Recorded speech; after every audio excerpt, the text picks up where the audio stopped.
CM Kishan Reddy మాట్లాడుతున్నారు. ఇప్పుడు ఆ లైవ్ చూద్దాం. 9.5 సంవత్సరాలుగా నరేంద్ర మోడీ గారి నేతృత్వంలో ఏర్పడినటువంటి ప్రభుత్వము అనేక రకాలుగా ప్రజల నుంచి సోషల్ మీడియా ద్వారా కావచ్చు, గవర్నమెంట్ ఏజెన్సీల ద్వారా కావచ్చు, అనేక రకాల సమాచారాన్ని సేకరించాము, ప్రజాభిప్రాయాన్ని సమీకరించాము. దానిని కూడా రానున్నటువంటి మేనిఫెస్టోలో క్రోడీకరించి పొందుపరిచేటువంటి ప్రయత్నం చేస్తాము. ఆ దిశలోనే మా ప్రభుత్వము మన్ కీ బాత్ పేరు మీద కానీ లేక అనేక కార్యక్రమాలు కానీ, ఈవెన్ పీపుల్స్ పద్మ అవార్డ్స్ ఇవ్వడంలో కూడా రాజకీయ నాయకులు, ఎన్నికైనటువంటి ప్రజాప్రతినిధులు వాళ్ళ సలహాలు కాకుండా ప్రజల సలహాలతో పద్మ అవార్డ్స్ ఇస్తున్నాం. కాబట్టి రేపు మా మేనిఫెస్టో కూడా అదే విధంగా ఉండాలి.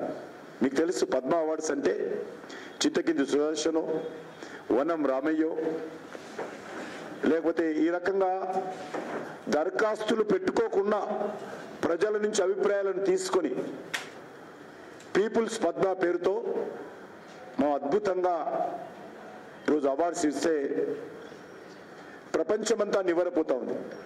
ఏ దేశంలో కూడా ఈ రకమైనటువంటి అవార్డ్స్ ఆ దేశంలో ఉన్నటువంటి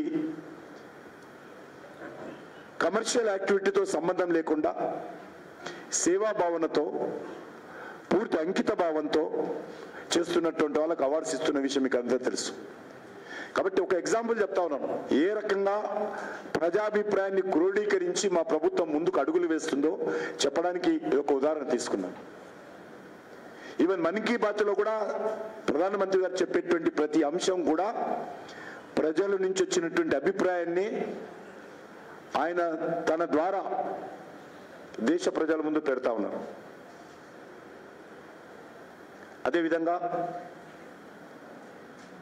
అందుకే మీకు అందరికీ మనవి చేస్తున్నాను, ప్రధానమంత్రి గారు మా పార్టీ ఎజెండా కూడా ఉంది, సబ్కా సాత్ సబ్కా వికాస్ సబ్కా విశ్వాస్. అంటే అన్ని వర్గాలతో కలిసి ముందుకెళ్తాం, అన్ని వర్గాల సమగ్రమైన అభివృద్ధి కృషి చేస్తాం.